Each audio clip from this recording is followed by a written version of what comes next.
বাংলাদেশ জাতীয়তাবাদী দল বিএনপির পক্ষে, বিএনপির থেকে যদি আমি মনে করি আমার মতো একজন কর্মীকে মনোনয়ন দেওয়া হয়, তাহলে মতলব উত্তর দক্ষিণের যুগান্তকারী কাজ করে ইনশাআল্লাহ ইতিহাসের পাতায় ইনশাআল্লাহ। আমি বলি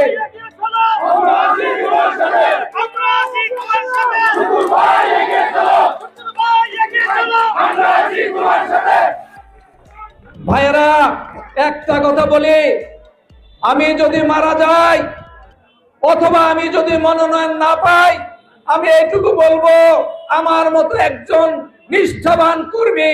আপনারা কখনো খুঁজে পাইতে অন্তত পক্ষে আরো 20 থেকে 50 বছর অপেক্ষা করতে হবে।